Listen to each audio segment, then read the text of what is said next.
Welcome. I'm Bruce Wedlock.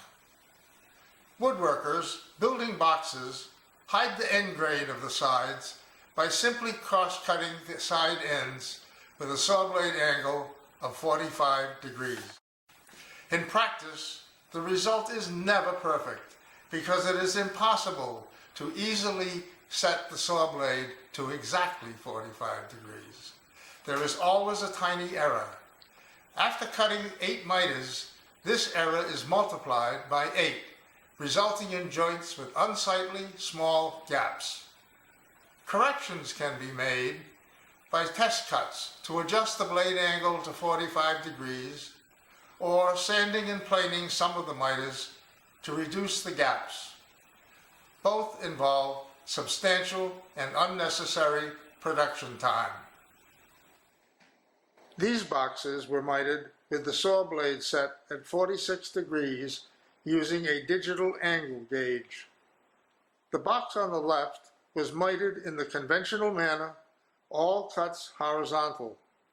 The box on the right was mitered using the complementary miter method. The error angle produced a 3/8 inch gap in the left box. The complementary miters eliminated that blade angle error in the right box, producing tight right-angled joints. The solution to this problem is to eliminate the exact 45-degree cut. Rather, the mating miters should be cut at complementary angles. 2 angles are said to be complementary if they add up to 90 degrees. The end of one side is cut horizontally in the conventional manner, resulting in a miter angle A. Without changing the blade angle, the mating side is held exactly 90 degrees to the saw table and cut with a miter angle B. Since the sum of the angles A and B is 90 degrees, these angles are complementary, and the miter will mate perfectly, yielding a right-angled joint.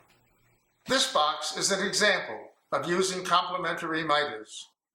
The blade was set at the saw's 45-degree stop, and the miters cut at complementary angles. These miters are perfectly tight and at right angles, right off the saw. Complementary angles are cut using a miter jig similar to a tenon jig. The critical function of the jig is to produce a vertical cut exactly 90 degrees to the saw table. When making jigs like this to produce fine joinery, they should be constructed with the same quality and precision as your Lie-Nielsen plane or Starrett combination square. This miter jig is made with Baltic birch with a 6 by 10 inch flat face surface. The horizontal cross piece is dadoed into the face with a minimum ½ inch distance above the rib fence. It has 2 slots which allow adjustment of the second support base to ensure smooth, wobble-free operation.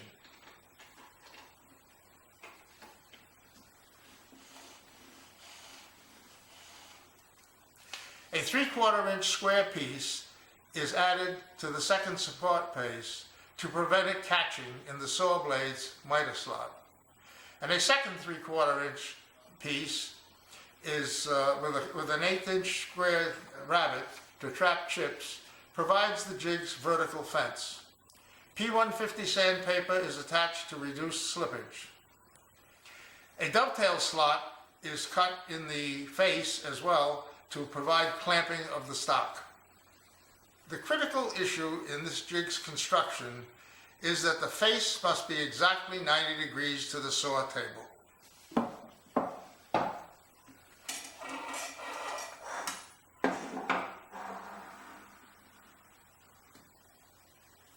If the face is not exactly square to the saw table, plane the appropriate base to correct the angle. Now let's see how to cut a complementary miter joint. Cut the box sides to their final dimensions. If you are not grain matching, Add about a ½ inch to the side lengths. Arrange the sides in their final position and mark each corner with an H and V to keep the mating joints in order. Mark one corner pair with a dot to ensure correct final assembly. The second step is to set the saw blade angle to approximately 45 degrees. This blade has been cranked over to the stop. Any small angle error is unimportant. The next step is to install the jig on the saw fence. We're going to press the side tight and fasten down the screws. It's important to have a smooth, wobble-free motion. We now move the jig over so that it just touches the saw blade. We want the saw blade to just tick the fence.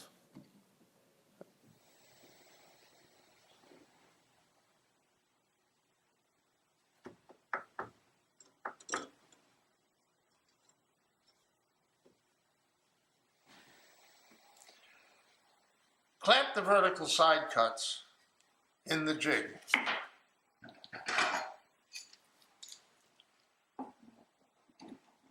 Clamp them with the dovetail clamp and make 4 V cuts.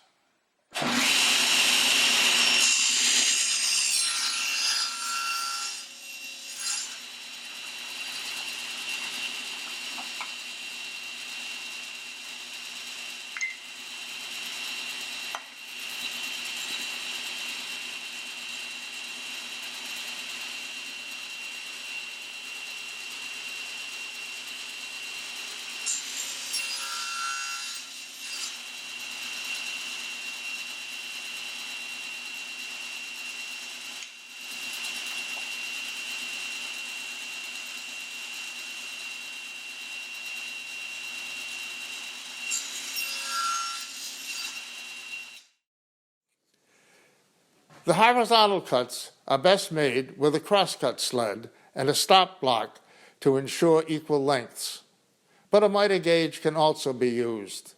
If your sled has only one track, then it can be moved to the right miter slot to make the 45-degree cuts. Working from the right side of the blade, we set the stop block for the exact length of the particular side. This puts the sharp V-cut edge off the sled table for better accuracy. Make 2 pair of H cuts.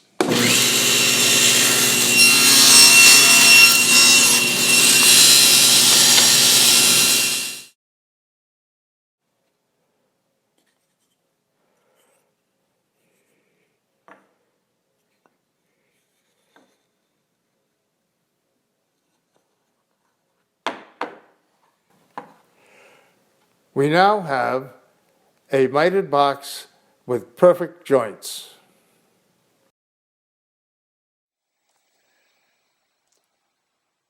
Complementary miter technique also makes short work of mitering stock of different widths. Lay out the stock and draw the miter angle.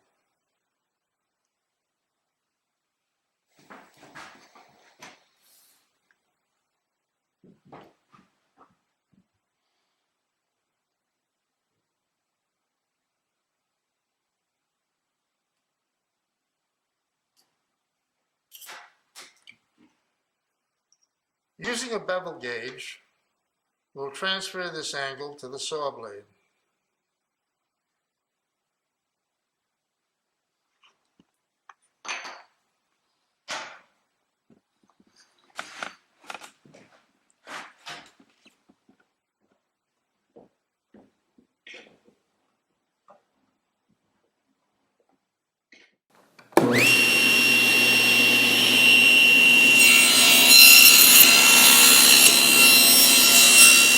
We're using the miter gauge for the horizontal cut here because the angle is different from 45 and won't fit on the sled.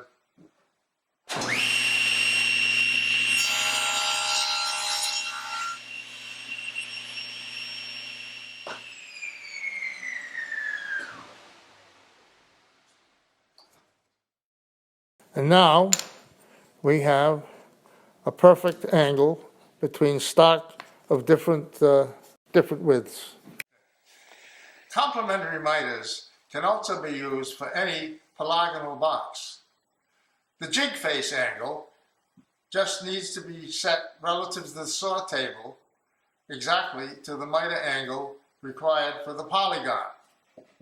And this is accomplished by adding a slanted face attachment to the miter jig. It is just fastened by a couple of screws.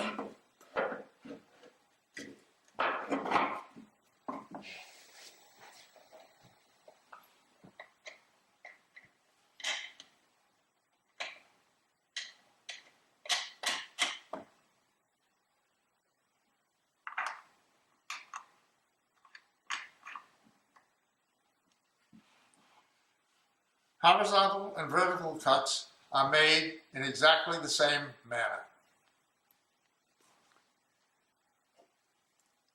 Here is an example of a hexagonal box.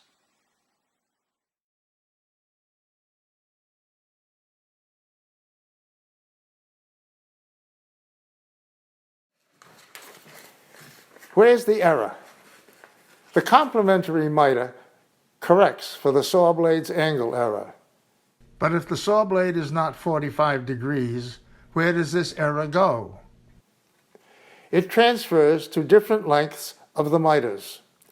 This diagram shows how a very small notch occurs in the interior corners of the box when the saw angle is inaccurate. For an error of 1 or 2 degrees in the saw angle, the depth of this notch is unnoticeable. If the notch is noticeable, reduce its size by adjusting the blade angle.